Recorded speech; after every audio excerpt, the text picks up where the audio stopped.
I'm Brittany Lewis with Forbes Breaking Overtime. I'm Brittany Lewis with Forbes Breaking News. Moments ago, Senate Republican leaders held their weekly press briefing. Led by Senate Minority Leader Mitch McConnell, the GOP leader spoke about a new framework with Democrats on gun control reforms. McConnell stated that he was comfortable with the framework, as Republicans have sought to convince pro-Second Amendment citizens that the reforms will not infringe on gun rights. At the center of objections has been red flag laws, which some say are restrictive of constitutional protections. Let's listen in. Well, good afternoon, everyone. Senator Cornyn, who, as you know, I asked to be the point person on our side to see if we could come to an outcome after these horrible school shootings. And his teammates indicated, as you have reported, a coming together behind a framework which hopefully can be turned into legislative language and passed. For myself, I'm comfortable with the framework, and if the legislation ends up reflecting what the framework indicates, I'll be supportive.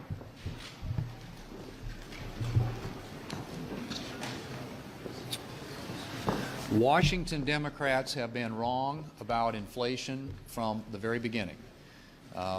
Notwithstanding our efforts to try and convince them that pushing $2 trillion out into the economy was going to be inflationary and create lots of havoc in our economy, they went ahead and did it anyway. And so what we're witnessing now are the effects of that, and the numbers last week were pretty sobering. 8.6% inflation, highest in 40 years. Food increased by 11.9%, the biggest, largest increase year over year since 1979. And gas prices, for the first time ever, now exceed $5 a gallon. That is what the Democrats' stewardship and management of this economy have given to the American people. They seem to think that the best way to address this is to double down, spend more federal dollars, $5 trillion in a so-called Build Back Better plan, which hopefully cooler heads on their side will eventually prevail, and they'll dispense with that idea.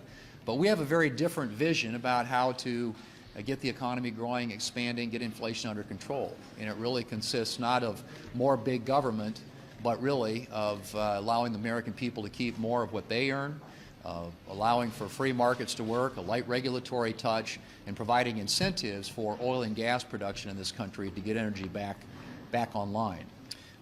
We want to communicate that to the American people, and one of the challenges that we're facing is that there are some of these platforms, I'll use Google as an example, that have been discriminating against some of the content that's being put out. In the 2020 election, there was a study done, independent study done recently, that suggested 70% of Republican emails went to spam in the 2020 election, compared with about 8% of Democrat emails. So I'm filing a bill today and have all the Republican leadership and a lot of our colleagues on board that would go after and prohibit these big platforms from censoring or discriminating against political emails. I'm hopeful that we'll get support for this, obviously. This is a big problem, and we need more transparency out of these social media platforms, more accountability, and we want to make sure that they have to disclose their practices and that they are not discriminating against any political party or political candidate or any political emails that are out there. And that's certainly what we've seen in the past. We hope to change that, and this legislation is a start.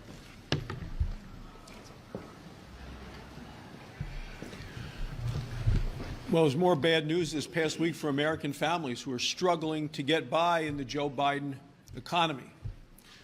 Gas prices, highest ever in the history of the United States, today over $5 a gallon on average across the country.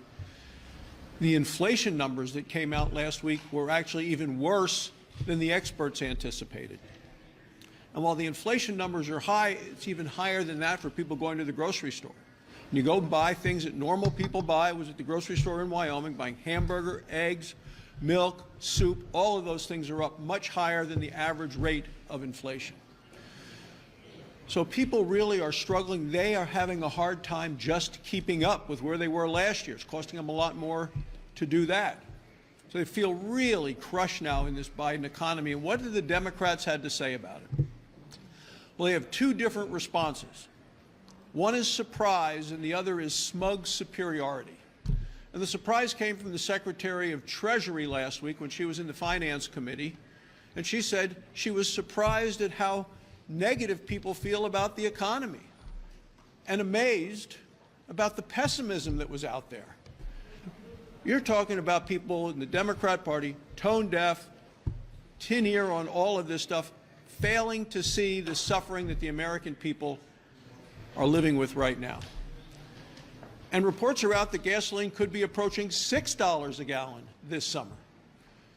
So what does the senator from the Democrat Party, who is the chair of the Democrats' Policy and Communications Committee, had to say, which to me makes them the spokesman for the party? Last week in the Finance Committee, she said it didn't matter to her how high gas prices went because she had an electric car. So that is the spokesman for the Senate Democrats, the chair of the Policy Committee, saying, you don't like the high cost? Tough. Buy yourself an electric car. Now, the fact that the senator is paid 3 times the average income of an American, and an electric car costs more than what most Americans make in a year, that's lost on the Democrats completely. We have sky-high gas prices, sky-high food prices, and the Democrats still want to keep American energy in the ground and are blocking energy for the American people.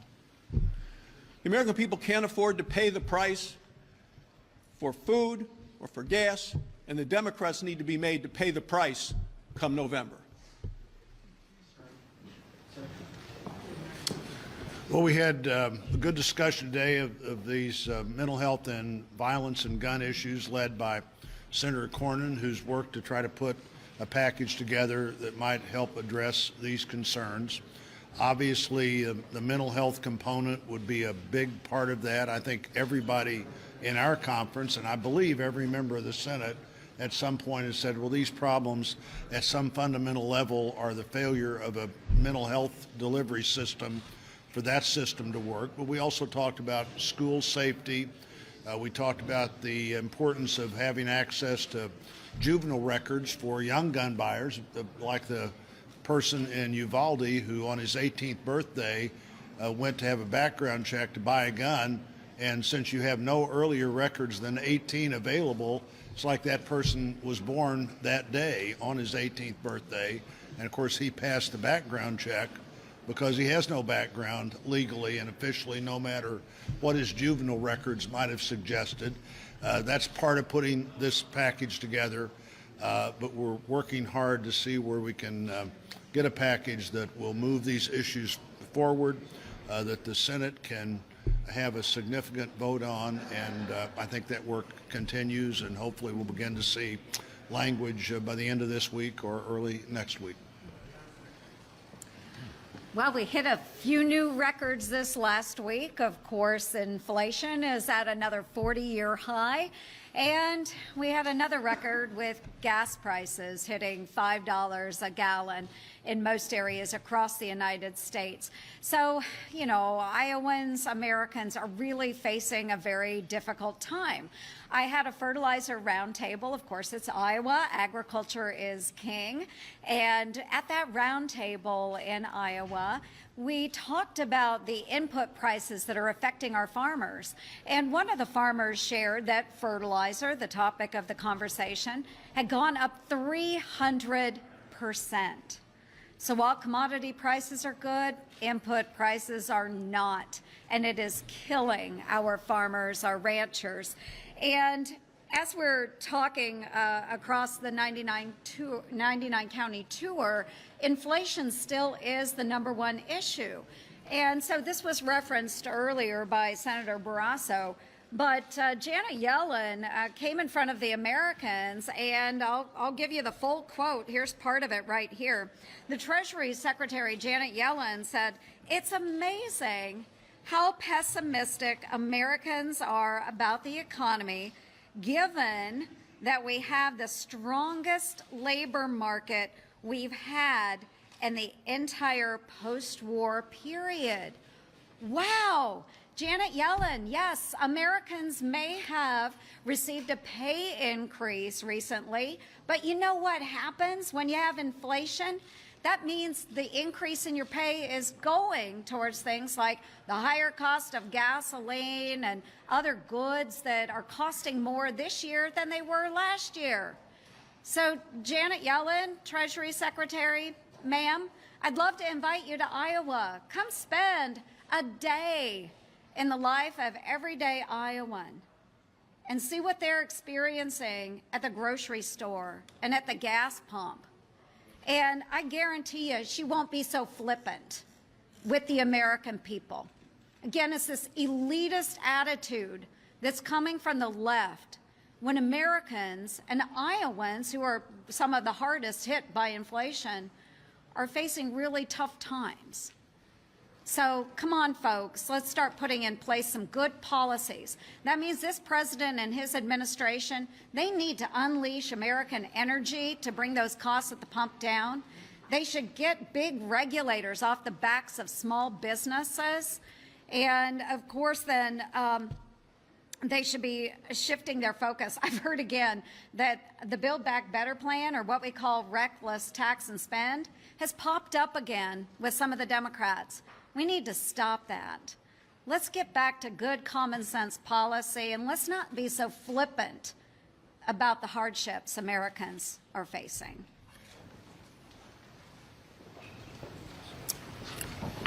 So as we know, last week we saw the CPI at 10.8%, or 8.6%, and PPI at 10.8% this week. Now, how does that apply to a Floridian? Number one, we have people that have never gone to a food bank before. They're going to food banks. We have people that are retired. There's a lot of people come to Florida retired. They're going back and looking for jobs because they can't afford their costs. We see wages are never staying up with inflation. We see people postponing their vacations. So this is having a devastating impact to normal families all across my state.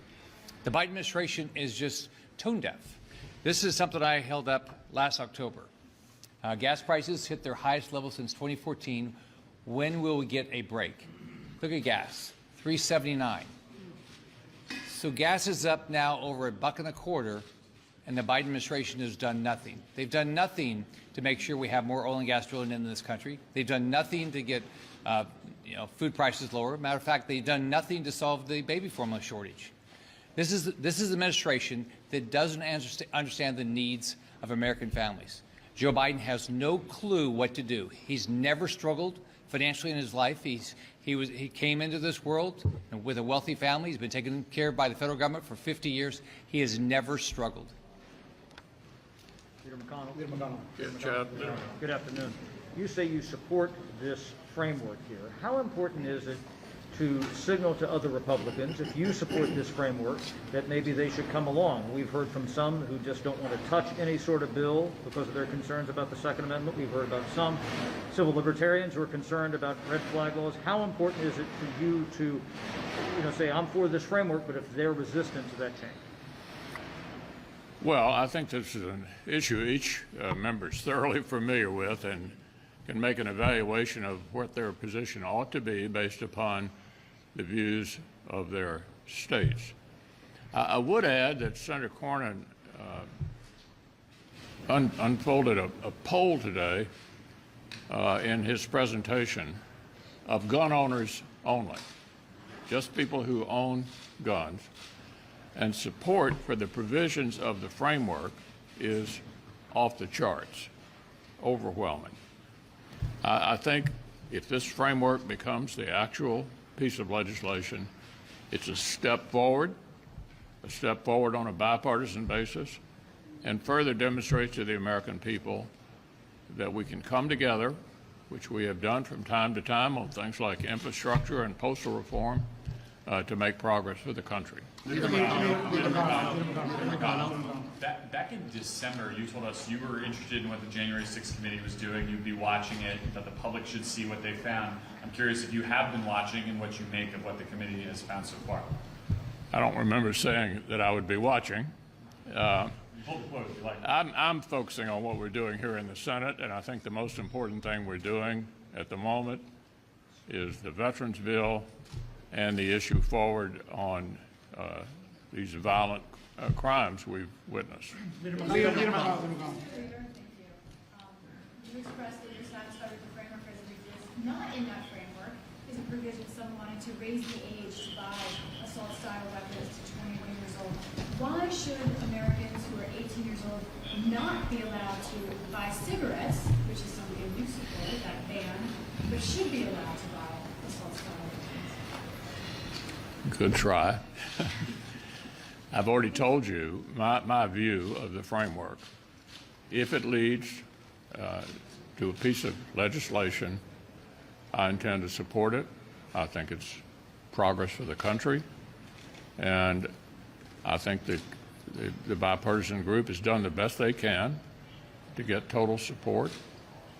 And the background check enhancement for that age group, I think, is a step in the right direction. Just on the January 6th hearings, it's come out that a number of people who were close to the former president at the time were urging him to just telling him that the election fraud claims were wrong with Bill Barr. Should they have come out and more forcefully speak out against it? And should you have done the same in the aftermath of November 3rd? Yeah, as I said earlier, Manu, I'm focusing on what we're doing here in the Senate. You all have plenty of news to cover over on the House side. Thank you. Macron in the Middle East.